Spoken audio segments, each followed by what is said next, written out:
Right, morning guys. I've had a few requests to do a video on how a kettle switches itself off when it starts boiling. Well, basically what you got is you've got this mechanism here. Now this is what would normally sit in the bottom of the kettle. So normally it would be up that way inside the kettle. So then when you put the kettle onto the base, this section here, which is the female power section, would then sit directly onto the male section of the base. So that's how it gets its power. So basically, how does it work? Well, that actually looks quite complicated, but believe me, it's not complicated. It's really simple. There's basically one safety feature on this mechanism, which is, I don't know if you can see it, but just about there, I'll lift it up to the camera actually so you can have a little look. Can you see that pin just there? Right, that pin basically stops you from switching the kettle on if it ain't on the base. Okay, so I'll just put that back down and I'll show you how that works. So what you've got is, at the moment, if you try to switch the kettle on, this is the switch mechanism here, what you would normally switch. If you try to switch the kettle on when it's not on the base, you lift it up, it automatically switches off. So that means basically when the kettle's halfway through, say, boiling, and you lift the kettle off, it switches the kettle off automatically. So as soon as you pick the kettle up off of its stand, halfway through a boil, it'll switch off. Okay. As soon as you put the kettle back down onto the stand, this pin then gets depressed like that. So I've pushed the pin down, and now when I lift the switch, it stays on. So the power is now flowing from the stand into these two terminals. Now this middle terminal here is your live, and this terminal here is your neutral. Okay, so now I've got that pin depressed at the moment. So if I flick this switch on, as if I'm switching the kettle on, the switch will stay on, which is in the on position now. Okay, so if I imitate that I've now lifted the kettle off of the stand, this pin which I've got pushed down at the moment will obviously come out, and it should technically switch the kettle off. If you watch the switch closely, you'll see it drop. There you go. So if I just do that again for you, push the pin down, switch the kettle on. The kettle's now on. And then as soon as I release this pin, then that switch will switch off. There, you see? So that's how the kettle switches off if you lift it off of the stand. Okay? So what happens then is, once you've got the kettle on the stand and you've switched it on, this terminal here is your live terminal. This little copper strip, that is your live terminal. That is connected directly to this center pin. This copper terminal here is your neutral terminal. That is connected directly to this silver outer ring. So you've got your live terminal and you've got your neutral terminal. Live terminal, neutral terminal. Now, these two terminals here, they are the terminals for your heater element. Okay, now these terminals, the metal goes in and it sits just underneath this copper strip. The same on the neutral terminal. This terminal here goes in and it sits underneath this copper strip. So what happens is, when you lift the switch and you switch the switch on like that, these arms here, they push down on these two copper strips. So when I've now lifted the switch, so I've made the switch, it's pushed these copper terminals down, and they are now connected to these terminals here. So I've lifted the switch. This copper terminal now is connected directly to that terminal. That neutral terminal now is pushed down and it's connected to this neutral terminal here. So when I release the switch like that, it's now disconnected the connection between that terminal and this terminal, and it's also disconnected the terminal here and here. Okay, right, so that's how the switch works and how it sends the power to these two terminals. These two terminals here and here, they are for your heater element. So the heater element connects onto there and onto there. Now this wire here going across here and this wire going across here goes to the little illuminating LED which you normally get in the switch of your kettle, so you know when the kettle is on.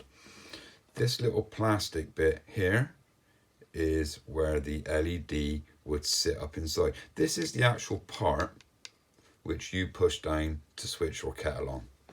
Okay, now this little LED here, just move that over, that little LED there would normally sit in there. So when you push your switch down on your kettle, that little plastic switch there lights up blue.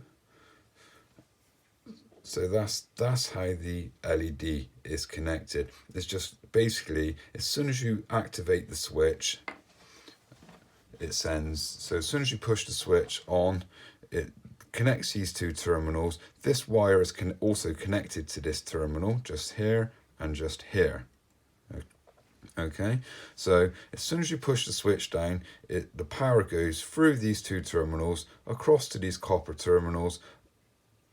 It connects onto these two here, live and neutral. Your heater live plugs onto there, your heater neutral plugs onto there, and your LED to say the kettle switched on is connected here, and then the LED lights up.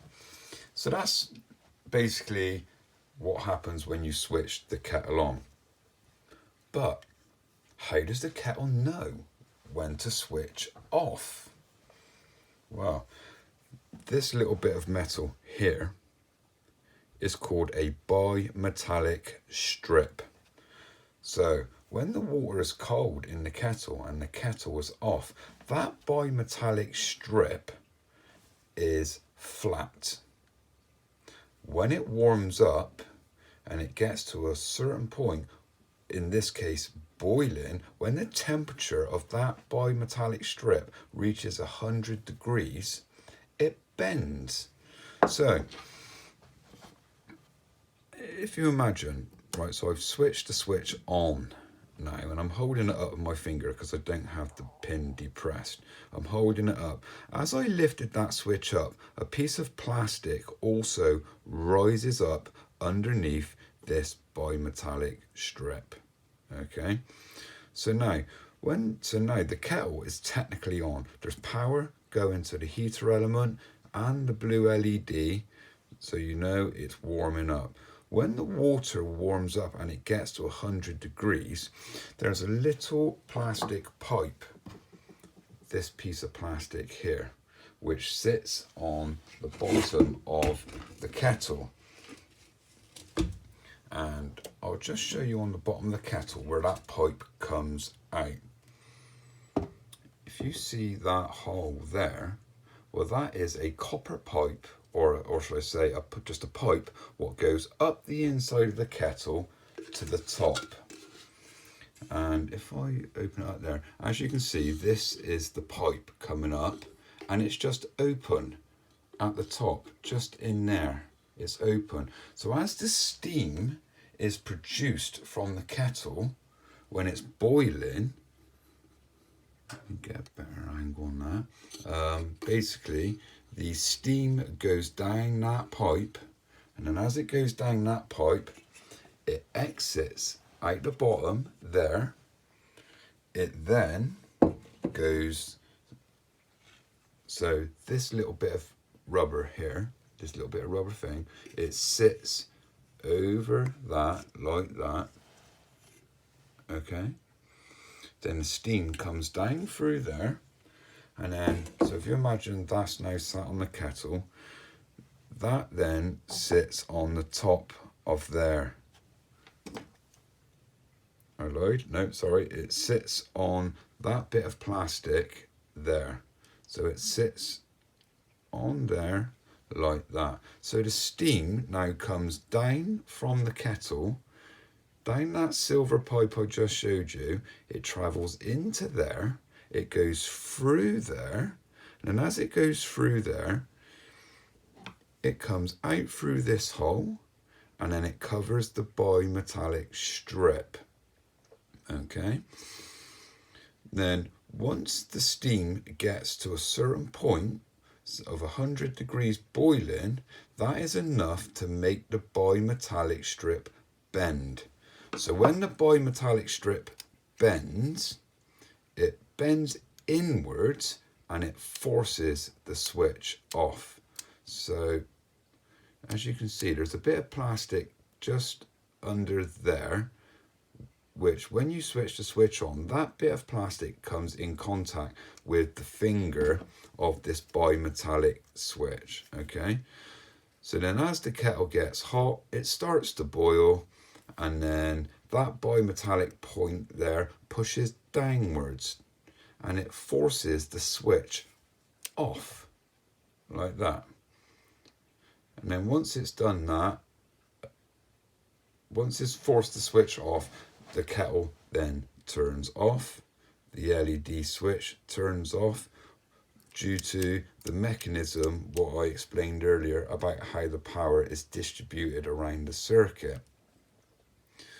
So then if you try to switch your kettle back on as soon as it has boiled and switched off, you'll find that for about 30 seconds, you won't be able to switch your kettle back on, because this bimetallic switch has already reached its peak temperature and it's pushing the switch off. So each time you try to switch it back on, because the bimetallic switch is already pushed down, it won't stay on. It's just pushing down constantly. So until that bimetallic switch cools down and goes back into the straight position, you won't be able to switch your kettle back on. So that is how your kettle works, how it switches itself off, and how the circuitry works in a kettle system. If you've got any questions, or if you're unsure on anything, then feel free to let me know, and I'll do my best to answer any of your questions for you. But just before we end the video, I'm going to show you the heater element in the bottom of the kettle with the two terminals which connect here and here. So if you have a look there. Right, so this is the heater element. It travels around the base of the kettle, and you've got one terminal there and one terminal there. So if you imagine those two terminals push onto those connectors there, and until the switch is pushed and makes these two connections in here and in here, those terminals won't become live. So that's why your kettle only becomes live or warm in water once that switch is activated. But if your kettle does not switch on, for example, and the water's cold, then the things to look out for, if you do decide to take it apart and have a look, the thing to look out for is to make sure that that pin in there isn't broken, because without that pin depressed or pushed in, the kettle won't switch on. That is the only device on this kettle what stops you from switching it on. So I hope this has helped, guys. Like I said, if you've got any questions or anything like that, or you're unsure about anything, then feel free to give me a call. Well, not give me a call, but leave me a message in the box, and I'll see if I can answer them for you. Anyway, speak to you all later. Thank you. Bye.